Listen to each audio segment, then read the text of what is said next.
Hello and welcome to the Flame and Fiber podcast. This is episode 33. It is Monday, July 3rd, 2017. I would like to wish all the Canadians a belated Happy Canada Day. Congratulations on 150. Your country is almost as old as my father-in-law. Just kidding. He's only 100. And to those people in the United States, happy 4th of July a day early. 4th of July, tomorrow is Dennis and my 25th wedding anniversary. So we will be celebrating. In fact, his parents are taking us out to dinner.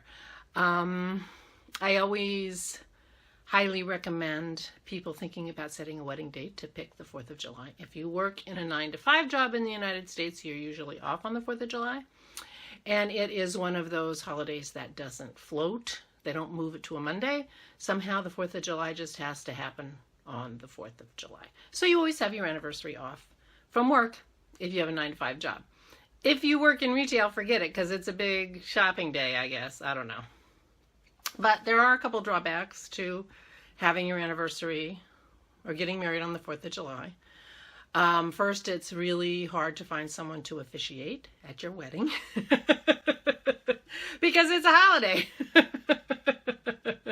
But once you've gotten past that hurdle, if you like to go out for a fancy dinner on your anniversary, unless you live in Las Vegas, it ain't happening because all the nice fancy restaurants are closed on the 4th of July. 4th of July is not a going out to dinner holiday.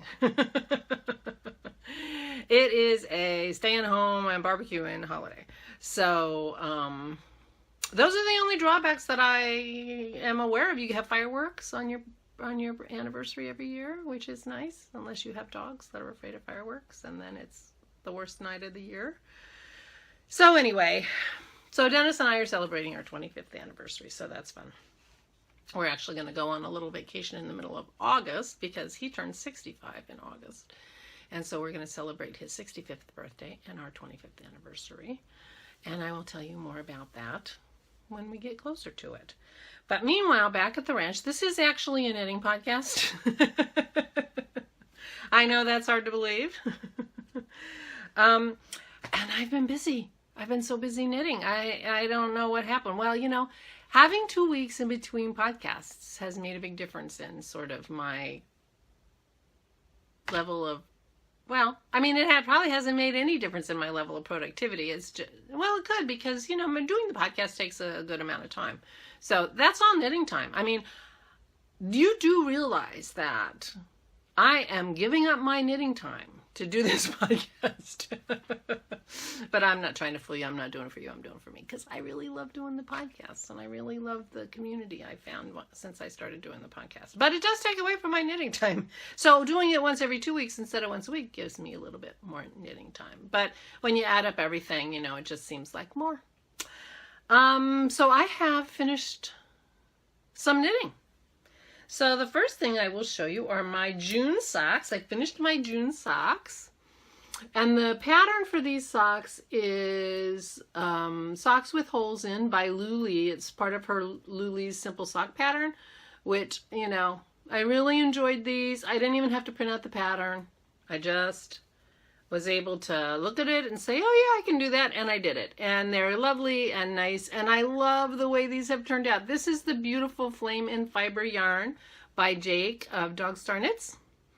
And this is an 80/20 BFL. These socks are so squishy. I am so tickled with them. I wish it were cold. I would be wearing them. But it's not cold, and I'm not wearing them. Oh, and I did a Vanilla is the New Black heel on these socks. That gives me a little more room. And I really like that. And I think it's a cool looking heel. And I can do it 2 at a time because I did these 2 at a time on my high sharp US 1 2.25 millimeter with a 40. Total lie. These are the ones I did on the Licka size 132-inch needles. And I was trying out, those Licka needles are so beautiful, that birchwood, and, but I don't think I like a wooden sock needle. So I discovered that. And they had a 32-inch cord, which I was wondering, you know, because I had problems with I gave my Addy sock rockets away because those cords drove me crazy. And I thought maybe a 32-inch cord would work for me for 2 at a time magic loop socks. And if that were the case, maybe an Addy sock rocket with a 32-inch cord wouldn't drive me so crazy. And I found that the 32-inch cord worked fine for me. So that's a possibility, although I have so many needles. I don't know why I would buy a 32-inch sock rocket just to see if they made me crazy or not, because I don't really need them. Although, you know, I might try. Well, I don't need sock needles. So, but anyway, now I know 32-inch works fine for me. So I love these socks. Thank you, Jake, for the beautiful, beautiful yarn, and thank you, Luli, for the lovely pattern. And I'm so excited. These are for me. These got in all the June knit-alongs, the sock bash with the grocery girls, and the socket cow with the naughty nitwits. And I think I even put these in the Free All the Elves sock cow with the yarn hoarder. And they're definitely going in my box O socks, which is the year-long knit-along with run by Kristen Vollenbein of the Yarngasm podcast. So I'm sweating. I was looking for a tissue, but I don't see one around here, so I'll just do that. I don't know why I'm sweating. Well, we have our air conditioning isn't set too cold, and all the rooms upstairs have to be closed off because Pearl climbs the steps and likes to rummage around, and I need to take a look at the vents in this room because it's very possible they're all covered up. Which is why I'm a little sweaty. So I could do something about those vents though, and I will try to do that. So that's my first thing that I finished. And I made my little tiny sock out of that same yarn to match. I love this yarn, Jake. Thank you so much. So my second finished thing, which I can't even believe I finished them, are my cup of tea socks. These are socks I started in February.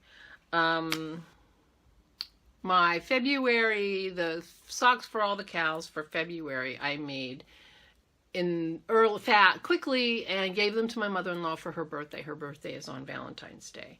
So I had time, so I started another pair of socks. These are in the Wool Barn tweed sock yarn.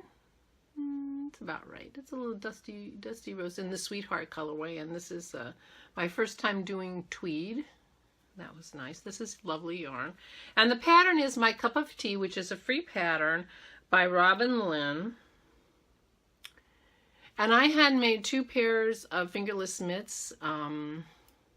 Isabel of Fluffy Fibers has converted this pattern that's on this sock into a mitts pattern, and I made 2 pairs of those last year, one for me and one for my sister, around Christmas time, and I didn't have any trouble with it. But when I was doing it for this sock, I just felt like it was a slog, and I have no idea why.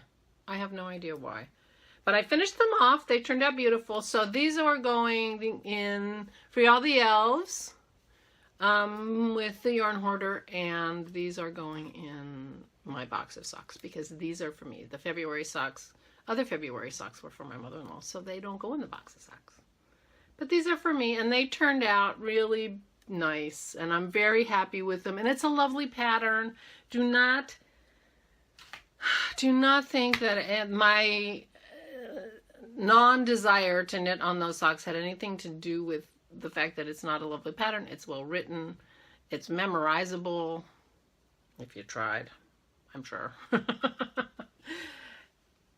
And I did a tiny sock out of that one too. So far, since I decided to do this, I stole this idea from the Christy of the Relatively Crafty podcast. So I've been commemorating my socks with a tiny sock, since I always have yarn left over. Oh, and I have to weigh these because I'm trying to keep track of things in case I decide to do the stash dash with the knit girls, because it's stash dash time, and so I got to write these in my notebook and figure out how many yards I used and everything, but I usually have quite a bit of yarn left from my socks, so my guess is they're about 65 grams, but I need to translate that to meters. So those are four of my finished things, but I have another finished thing. Last week I showed you I had started using this yarn. This is beautiful yarn from Bear Hug Fibers. I don't know if you can see that or not. Bear Hug Fibers, silk sock, 50/50 merino silk. And I had started using this yarn in a canopy shawl, which is a beautiful pattern by Melody of Mandarin's podcast. And when I showed it to you, I was sitting there saying, I know that the pattern probably isn't going to show very well because the yarn has got so much going on, but it's a beautiful pattern and I want to make it. It was a lovely gift. And I have no doubt that there were those of you in YouTube land saying, Barbara, forget it. You're not going to be able to see that pattern. Well, I did another couple of rows and realized that I really want to have a canopy, and I'm going to knit a canopy. But I'm probably only going to knit it once. I've only ever made a shawl pattern only one time have I made a shawl pattern more than once. And so I'm probably only going to make it once, and I want it to be out of yarn that will show off the pattern, that the pattern will show off the yarn and the yarn will show off the pattern, rather than have that pattern be so obscured. And I would show you that pattern if I had it here, but I do not seem to have it here, so I got a lot of stuff, but I don't have it. So anyway, oh, I'll put a picture up there. I can figure out how to get a picture of the canopy and put a picture up there. Oops, now I gotta write that down. Picture of canopy. Because I forget what I say, and then I'm going to edit, and I'm like, wait a minute, I don't have a picture of the canopy. So anyway, I will be making that shawl, but I didn't end up making it with this yarn. What I ended up making was the Quaker Yarn stretcher, because I wanted to use every single bit of the yarn from this yarn. This yarn is so soft and so beautiful, and it's got a million things going on. And let's see, who's this by? Susan Ashcraft. Stitch Nerd Design, she calls it here.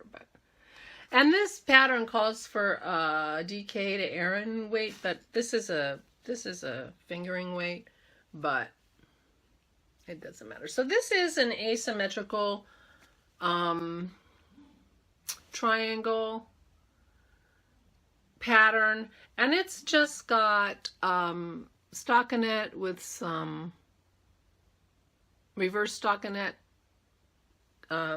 stripes in it.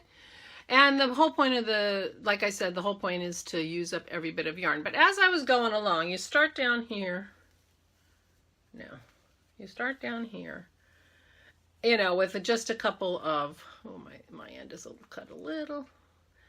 just a couple of stitches, and you get bigger and bigger. And as I was going along, I thought, this is getting a little, I don't know, boring. So I ended up, every 5th set or so, I ended up putting a couple of rows of eyelet in it. So there's a little bit more detail in this shawl than, you know, they're not that close together, but just a little something, something to give it a little bit of interest, because I thought, oh, maybe, you know, yeah, the yarn is fabulous, but doesn't mean it needs to be in a boring, you know, or so plain. I don't mean boring, I mean plain. So anyway, so this is my Quaker yarn stretcher. And the Quaker yarn stretcher was designed for using your handspun. You know, you do something with handspun. You don't want to have just little dribs and drabs of your handspun. You want to use it all. So this was how much came off my bind off end, and this was how I actually left quite a bit of yarn in my, you know, my cast on. And this is how much I have left from my cast off. So I used every bit of that yarn. So I'm pretty happy with that, because this yarn is just so beautiful. And I think it's gonna, you know, possibly go with everything. It certainly goes with the sweater. And it's shiny and beautiful. The water when I washed this came out very, very pink. So I don't know. So I'm glad I'm not trying to put this with white or anything, but I'm pretty happy with it. So this is the yarn stretcher, Quaker Yarn Stretcher by Susan Ashcraft. And this yarn did not have a colorway name. And it is by Bear Hug Viper. And it is so soft and luscious, and I am really happy with it. And I think it'll go with everything. And I think this is the kind of, you know, this is the kind of shawl you take on vacation, because you can throw it on every single outfit and everything will be dressed up and you'll still be warm and cuddly. And so... and it goes great with my sweater. And I finished my sweater. If you follow me on Instagram, I actually showed this finished sweater on Instagram. And I'm going to just put the picture here of that I put on Instagram. And what happened was I finished the sweater, and it was actually on a Tuesday. And Dennis and I went out to dinner on Wednesday. And this is a picture of me on my way out to dinner. And so this is the SEL Gris. I guess I should. This is my SEL Gris. You can see it's got an interesting asymmetrical neckline. And I have the pattern here. Sorry. The pattern is by Claudia Eisenkalb, and you have seen this many times because it took me a little while to do, but this is the SEL Gris, and I am really tickled with this pattern. So this is me going out to dinner on Wednesday, and when I put the sweater on, I knit this sweater on a size 4, which I think is a 3.5 millimeter needle.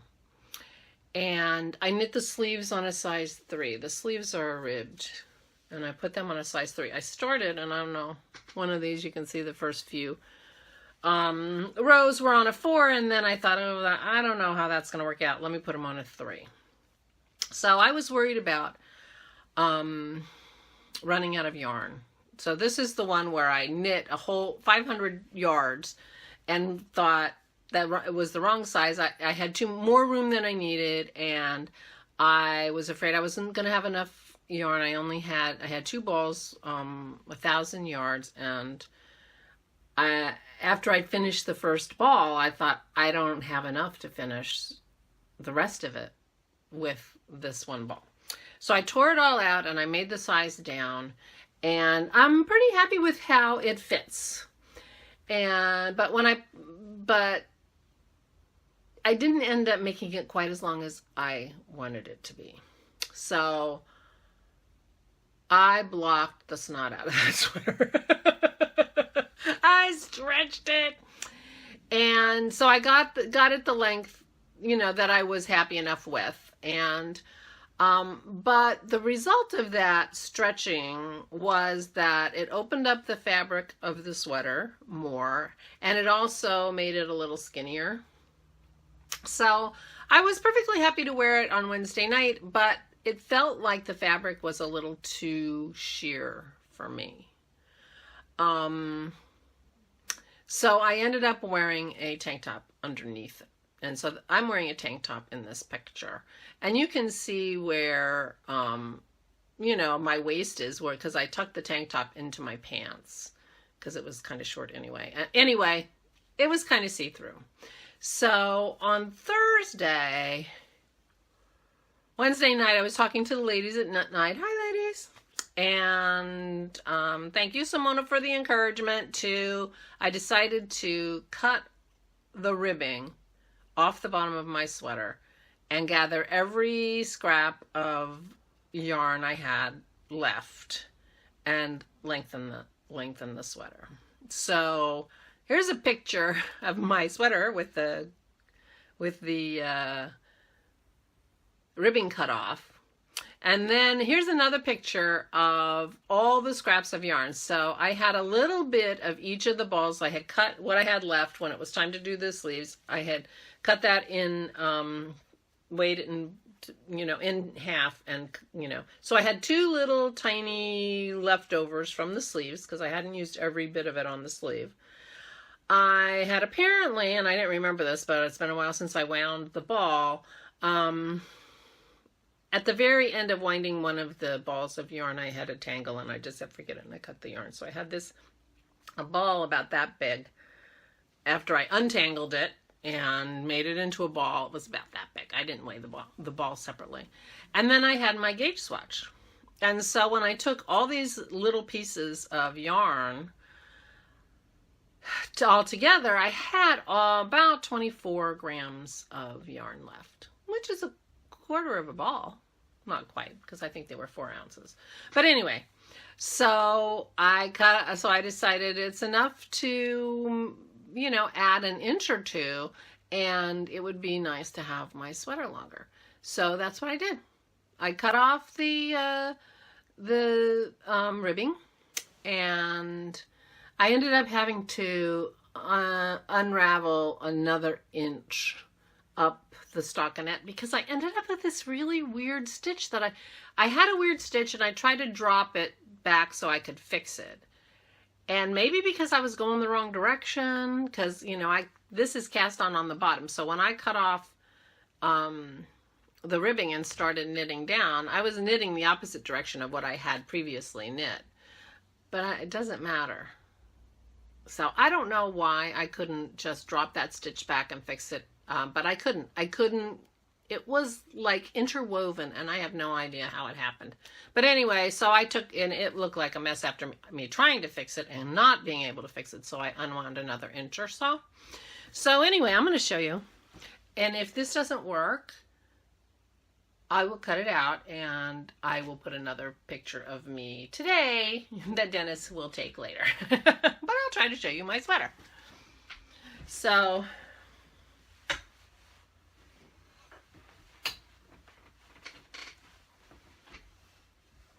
this is my sweater. Let me just tip the phone down. So this is my sweater. So I even have my stitch marker still in. That stitch marker is where the ribbing started before. And then I had 1.25 inches of ribbing. So I added at least 2.5 inches of knitting, and then I re-knit the ribbing at the bottom. So that meant, since I had the space, that when I blocked it again, and you can kind of see where the line is because I was re-knitting knitted fabric because it was in my swatch. So one more washing and that'll go away. It feels like it's not quite as sheer, although it's a little bit sheer. You can still see sort of where my waist is. But I am super happy with it. The other thing that I felt like was going on was with that that blocking so hard. I think that the neckline was a little lower because I was pulling it from the shoulder and the neck down. And so I think it just, the fabric is not quite as stretched. The neckline is not quite as low. I've got the length that I like. So I'm really happy with this. And I feel like I can wear this without wearing a cami or tank top or anything underneath of it. But who knows, I may end up doing that. But I feel like it's not too bad. I guess I'm interested in your opinions on this. All right, so now I'm going to drag my chair back. I'm going to cut this part. Okay, now we're back. So so I'm really happy with the sweater. I like the way it fits. I like the way it looks. And I highly recommend the pattern. The front wasn't hard to follow. The pattern was well written. And I'm making another one. So anyway, before I talk about my new one, I do want to tell you, this is the yarn that I bought at Maryland Sheep and Wool from the ladies, the natural dye ladies who are not online. And it's dyed with Osage orange. It's 65% merino, 35% bamboo. And it feels like a dream, and it knit great. I like I said, I knit the body on size 4 high sharps and the sleeves on size 3. And those are my interchangeables. And I'm really happy with it. So I've decided to make another one. And I've already started it. Now this is yarn that I bought at Vogue Knitting Live. This is from Dragonfly Fibers, and it's their 100% silk noil. It's called Dance Rustic Silk, and it's 100% silk noil in the Winter Woods colorway. And I told Dennis this morning, I like it better in the skein than I do knit up, but I do like it knit up, but there's something about the way it looks in the skein that really grabbed me. But I do like it. It's not that I don't like it. I just like it better in the skein. So it's silk, but it's like rustic silk. So I think it's going to be comfy and breathable. But I am making some changes. Since I've knit it before, I might as well do a better job, or, so I'm knitting it on a size 3. And I think I did the ribbing on a 3, and I think I'm going to do the sleeves on a 3. I think I'm just going to do the whole thing on a 3. So this fabric is much denser and not going to be in the least see-through. So the see-throughiness is also airier, which makes the one I'm wearing a little more summery, I think, than this one. This may be a little more of a transitional sweater because it's going to be, I think it's going to be warm. Silk is warm, right? When it's thick and knit. But anyway, I'm happy with how it's knitting up. So the one change I made is I went down the needle size because I did not want to have to wear a cami with this. And the other thing that I'm not tickled with on this shirt is I have very wide bra straps. A little infrastructure under there. And so the bra straps are wide.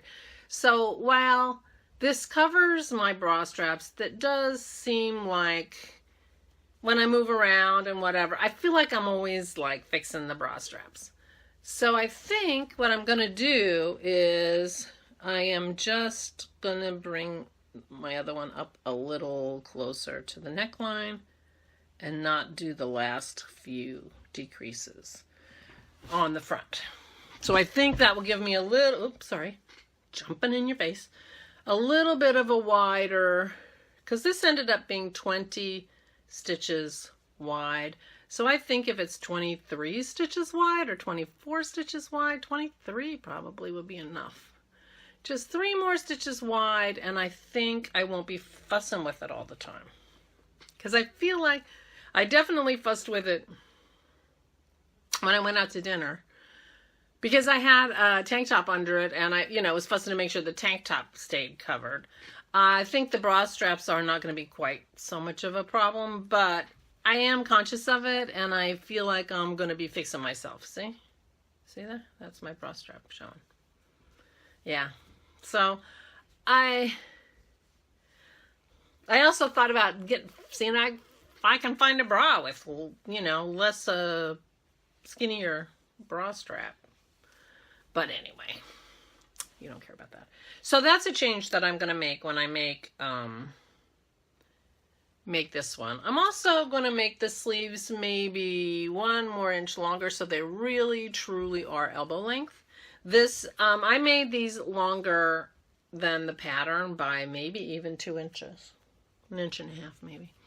Because I want to cover more of my arm. And I think for this one, if I have enough yarn, I'm going to make it even longer so it's an actual elbow length. But I do like the length that this body, the body of this sweater ended up being, so I'm going to use the measurements for this when I'm doing this. Now I have 3 skeins of this yarn. And this is a 450 yard put up. So I have 1350, which is 350 yards more of this than I did of this. So I am assuming that I can make the sweater the way I want to with an extra 350 yards. But this is all I have left of the first. I thought I had my scale close by. Where did I put it? So anyway, I've only done about 5 inches. And this is all I have left, and I guess I should weigh it and see how much I have left. So once I use this whole skein, I'm going to be very interested to see how much I've gotten. It could be that having a tighter knit fabric is going to take way more yarn than I thought, because I thought 1350 would be enough. So I think I can't knit one of these without worrying the whole time if I'm gonna be playing yarn chicken or not. Maybe that's just my lot in life. Somewhere around here I have a scale, and I will weigh this when I'm done podcasting to just see, because I do not want to go through the whole thing like I did with this one, worrying about if I'm going to have enough yarn. But I do think that I'm going to be happy with the little bit of a sturdier fabric on this. Because I'm not skinny. I don't want the rolls to show. You don't want to know. Anyway, so I think I'm going to be really happy with this. And I do love the color. And, but it does feel kind of fall. So I am making another SEL Gris. Straight up, just cast it on again, which is not anything I've ever done before, I don't think. But, it starts, it's a bottom-up construction, so it starts out by being really easy stockinette zombie knitting, So I decided, what the heck, let me try it. I already had that yarn balled up because I had originally been planning on making my first SEL Gris out of this silk noil from Firefly.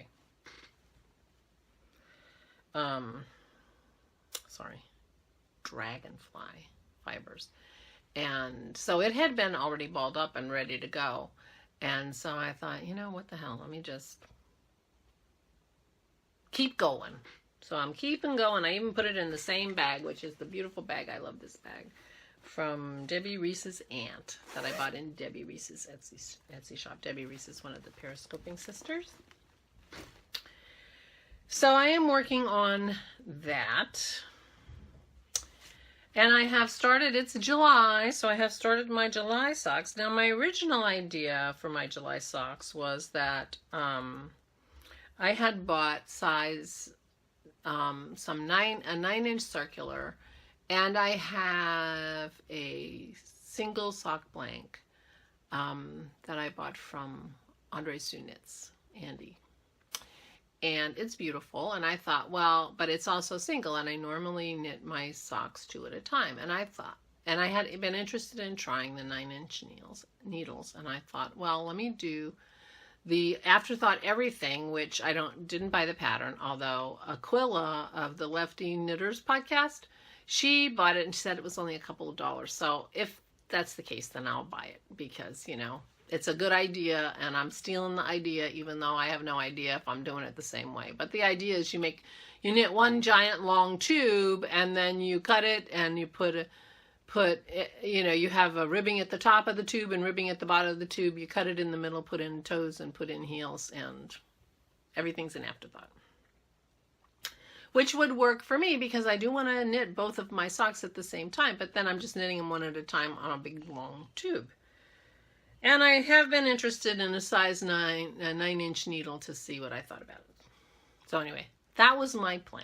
But as I was rummaging around in my stash and everything, I came across a sock blank that I had made when I was in my dyeing class. And you've seen this before because I showed you all my things that I made in my dyeing class. But I dyed this in the dyeing class that I took back in November at the Neighborhood Fiber Company.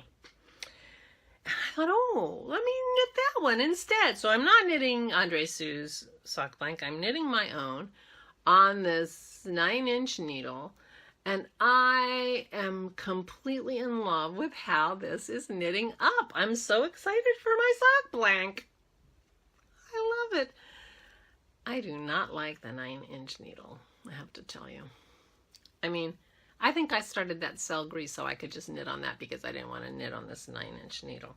I have tiny hands. It's hard to tell, but I have tiny hands. I am not a small woman. I'm 5'6". But I have very rarely come across adult people who have hands that are smaller than mine. I worked with a woman who told me that she had never found anyone shorter than her that didn't have dwarfism. She was the smallest person she had ever come across, and she was like 35. Her hands were smaller than mine, but she was tiny. She was so small. So anyway, I have tiny hands. So I thought, people were talking about it's hard to grab the needles and whatever, and I'm thinking, well, I got small hands. Maybe I'd be fine with them. I'm not. I don't like it. I did this much. And then I said, you know what? I'm not having any fun. So this will be transferred to a magic loop needle. And I'm going to still do the Afterthought Everything because it's still a single strand. But it won't be done on the 9-inch needle. I just don't think I like 9-inch needles. So I wasn't enjoying this very much. And this is just going to be a plain vanilla Afterthought Everything out of my sock blank. And this is the bag I grabbed when we went on our vacation. We stayed in Amsterdam and I got a Stephen and Penelope bag. And so my sock is in that. This sock has no pattern, so it's no big deal. Just the sock blank and the sock. So this is my July sock. And maybe it was Wednesday. Probably was Wednesday. Because because I finished my socks like on Monday or Tuesday, and I finished them both. I was like, I can't believe I finished both these socks. And so I had like 4 days till July 1st, so if I started another sock, it wouldn't count in so many of the knit-alongs, which I have to say kind of really bugged me. I'm like, really? I'm going to let these knit-alongs decide whether or not I cast on socks? But apparently I am, because I didn't cast them on until July 1st. But by that point, you know, on Wednesday, so I finished my shawl, which I started and finished in the 2 weeks since my last podcast. I finished my socks. I finished my sweater. Literally the only thing I had on my needles was, I do still have my Monte Rosa, which I am going to start working on soon because Pearl is calming down and I'm able to like have stretches of time where I'm pretty confident I'm not going to have to jump up. But because the Monte Rosa has, you know, I said this before, 3 charts for each row in the part that I'm in now. And you know, so you can't just jump up in the middle of knitting that and go and, you know, deal with the overturned water bowl or the whatever that Pearl is up to these days. So I have not been working on that. I haven't worked on it at all since we got Pearl. And I'm so weird. I was watching Amy Beth the Fat Squirrel, her latest podcast, and she's starting a Monte Rosa, and I'm sitting there yelling at my computer. I was doing it first. I just haven't done any work on it. Like a million people aren't making that sweater, but it was my idea.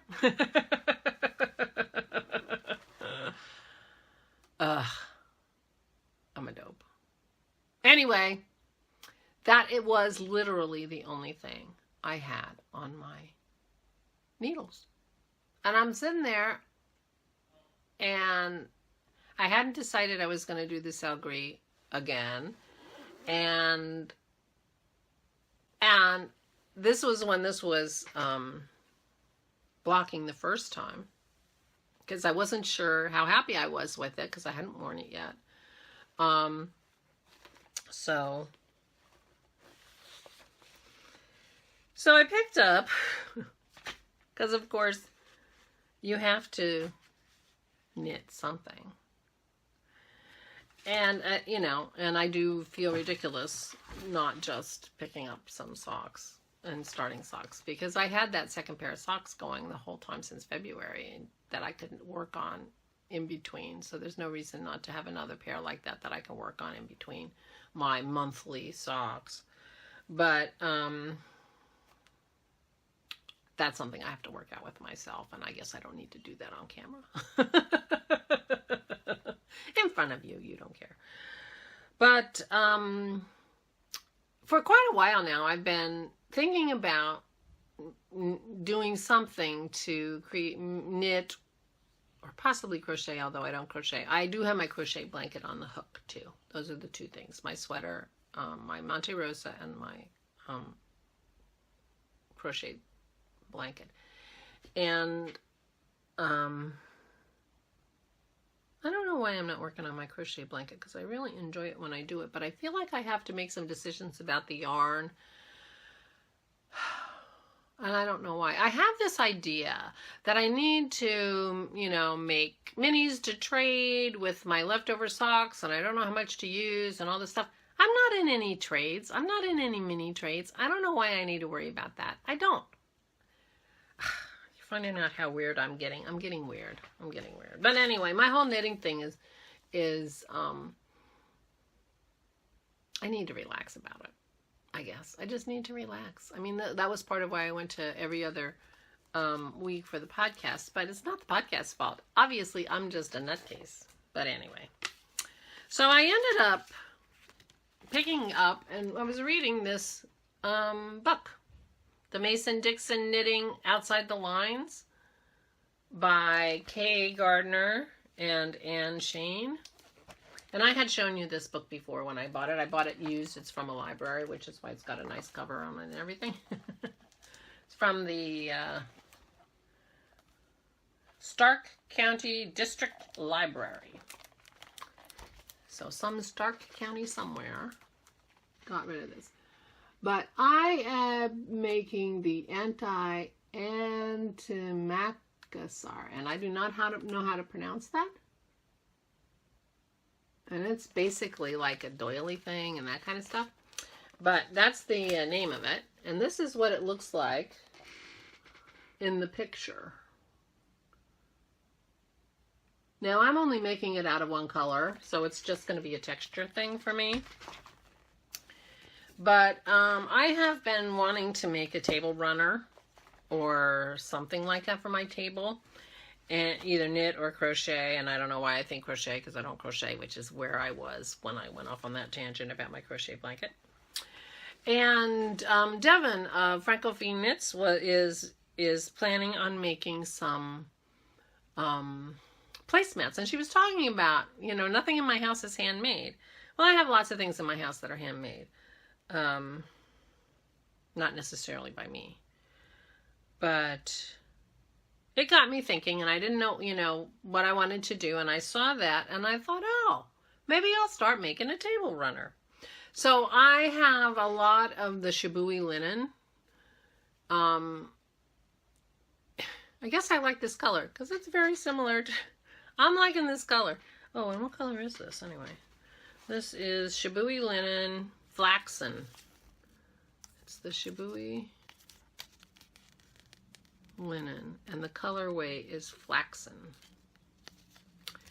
And I have lots of Shibui linen, and I plan on making more clothes with it too, because I have my Breeze cardigan. But anyway, so this is it, and the picture. And so eventually the middle stitch of each of these stockinette sections will get dropped. So it will be stretched, and it will have space, you know, a little bit of space. It'll be a little bit of texture. Now in this pattern, they actually wove. So see, this is the drop stitch, and they actually wove color in there. I don't think I'm going to do that. I think I'm just going to leave the drop stitch.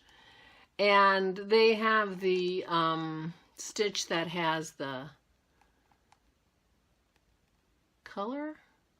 Now I'm wondering, I think I'm wrong. I think that that's a teal color that all these stitches are, but the way it's photographed, it looks like it's a lighter color there, but I don't think it is. When I read this, it's only 3 colors. The edging color, the woven in color, and then the body color.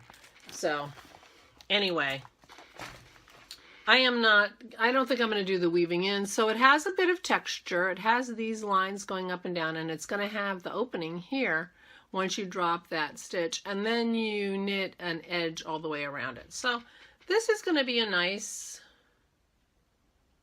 table runner, I think.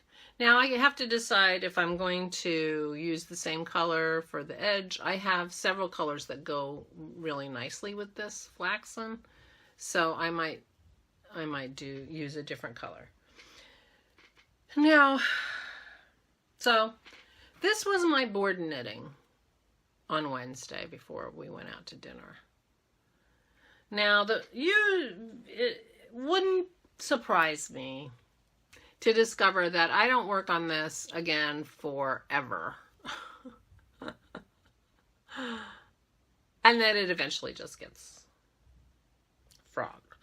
But I really would like to have a table runner. And I think this is going to be a pretty one once it's blocked and those stitches are dropped. I think it's going to be nice, and it's got such a nice, you know, just enough texture. So maybe I'm wrong. Maybe this is something that I'll keep working on, but it's definitely something I worked on this week. It was like, I need to do something, and I felt like a bored little kid. It was so fun. And I read 3 books. I read 3 books this week too. And I don't read and knit at the same time. I mean, I actually picked up the books and read them, and I don't do that and knit. So I had a lot of time this week, I guess. So anyway, I made this, and this is from Mason Dixon Knitting, which ended up, I went back through this and I found several things that I was actually interested in knitting from that book. And I don't mean to say that in a way that sounds surprised, because there's no reason for me to be surprised. So that is what I am working on, what I have on my needles now. So I have new socks, which I'm changing that needle because I'm not going to work on that with that needle. My SEL Gris again, and if anybody knows how to pronounce that word, antimacassar, it's a very old-fashioned thing, and I've read that word so many times. It's the kind of thing when they're describing Victorian rooms, they talk about those, but I don't know how to pronounce it. It's one of those words that you read, but you don't actually say, so I don't know how to pronounce it. But I think I'm going to work on that. I could be wrong, you know. I mean, I know myself well enough. I do have one goodie that I want to talk about. My sock club from the Crafty Toads came, and they showed it on their podcast, so I guess I can show it on my podcast. And it is from Arabian Nights, The Marketplace from Aladdin. I love this color. Look at what they did. Look at this. I am so impressed with these ladies. They've only been doing this for about 6 months, and I just feel like we're watching them just grow and grow and grow. Oh my gosh. As dying artists. And it's so much fun. And they have we have one more month of this, and they gave a hint of where the next place is, because these are all places in literature. And, you know, the one we have to do, and I'm sure you can guess it, so I'm putting my guess out right now. They're going to Wind in the Willows. I bet you money they're going to Toad Hollow. I think Toad Hollow is one of the places in Wind in the Willows, isn't it? Isn't it? So that's where they're going. That's my guess. That's my guess. I'm putting it on camera before they even announce it. But anyway, so there's one more month. Oh, I love this yarn. Ladies, love the yarn. There's one more month of that, but they have started a new yarn club, and it is not a mystery yarn club. They are basing it on the constellations, and they showed on their podcast they're doing Pleiades, and if you follow them on Instagram, they showed the yarn for Pleiades, and it's a beautiful lavender with stuff in it. It really, really beautiful. So you might want to check them out, and their new podcast is out from their new place, and that was fun to watch too. So I love the ladies at the Crafty Toads, and I'm really loving this. Oh my gosh. But I do not know what I'm going to do. I suppose I can make socks, but it seems like they're so beautiful. And this is an 80/20. I love their base. It's an 80/20 superwash nylon, and it's so soft. Anyway, beautiful. So that's my goodie. So those are my goodies, and I'm loving that yarn. And I guess that's about it. The in-laws are taking us out to dinner tomorrow night to celebrate our 25th wedding anniversary, which should be fun. I guess I mentioned this. We're going to the Outback. Now, I thought maybe they wouldn't be open for the 4th of July, but I guess they are. And the Outback, if you're not in the United States, I'm thinking that the Outback steakhouses are all over the United States. I could be wrong about that. I'm pretty sure they're not in Australia. So if you're in Australia, you probably have never heard of the Outback Steakhouse. But it's a very Australian-themed steakhouse. But the steaks are good, and we do low carb, so steaks are good for us. So, you know, we do that in the United States. We take something and we just turn it into something completely unrecognizable to the people that, you know, it's purported to come from. A friend of mine's, a friend of ours, told a story about when he was out to Benihana's with his mother, Benihana's is a Japanese, I guess they called them steakhouses, I'm not sure. And he was with his mother, who is Japanese. And they were sitting there, and the chef comes out, and he looks around, and he bows to his mother and says something to her in Japanese. And then he starts. And, you know, Benihana's are like, the chef is like a performer, and they're chopping, and they're doing all this stuff, and the whole, you know, like, it's a show. The cooking of your meal is a show, and you're sitting around the grill, you know, like all the people are around the grill, and he's dishing up or whatever. And so my friend says to his mother, "What did he say to you?" And she said, he said, "Madam, I apologize for the ridiculous behavior I'm about to perform." So apparently that's not how they cook in Japan. I thought that was pretty funny. But, you know, that was a paraphrase. But something like, "Little grandmother, I am so sorry that you have to witness me shaming myself like this." I don't know, something like that. But anyway, it was pretty funny. So we do that in the United States. You know, we take an idea and we just do our own thing with it. And I suspect that's what's happened with the Outback Steakhouse. That was back, I'm sure it started back when, you know, Crocodile Dundee was a big deal. And, you know, we have shrimp on the Barbie and all that stuff. We, you know, they probably don't even do that in Australia. I'm sure they have shrimp on their barbecues, but they don't talk about shrimp at the Barbie. I don't know. Maybe they do. I've actually been to Australia, but I didn't see any Outback Steakhouses, and it was a very long time ago. In fact, there might not have been any here at the time. That's how long ago it is. But anyway, so we will be celebrating our anniversary. And the other thing I wanted to mention is I am not sure what my recording schedule will be for July. I leave on the 13th. I'm gone from the 13th to the 24th to visit my sister. And so it may be a month before 4 weeks before I podcast again. I might podcast next week, or I might podcast immediately after I get back, even though it won't be a Monday, because I normally podcast on Mondays. So I haven't figured out what I'm doing yet. I'll probably podcast next Monday. And then it'll just be 3 weeks in between. So maybe that's what I'll do. And you won't have, you know, I won't have anything finished. I'm warning you now. I had 4 things, 6 if you count the tiny socks. Oh my gosh, I was like a crazy person these 2 weeks. So I'm not going to be like that. Well, I may be crazy, but I'm not going to have a lot of finished objects. So anyway, have a wonderful 4th of July holiday for those of you in the United States, and have a wonderful week for everybody. And thank you so much. Oh, and I didn't even say welcome. Thank you so much for watching the podcast. If you got this far, you didn't even get a welcome. I'm so sorry. I hope you have lots of time this coming week to do the crafting that brings you joy. And I will see you again. And thank you so much for all the lovely comments and messages. I really appreciate it. And thank you for the subscriptions. And bye.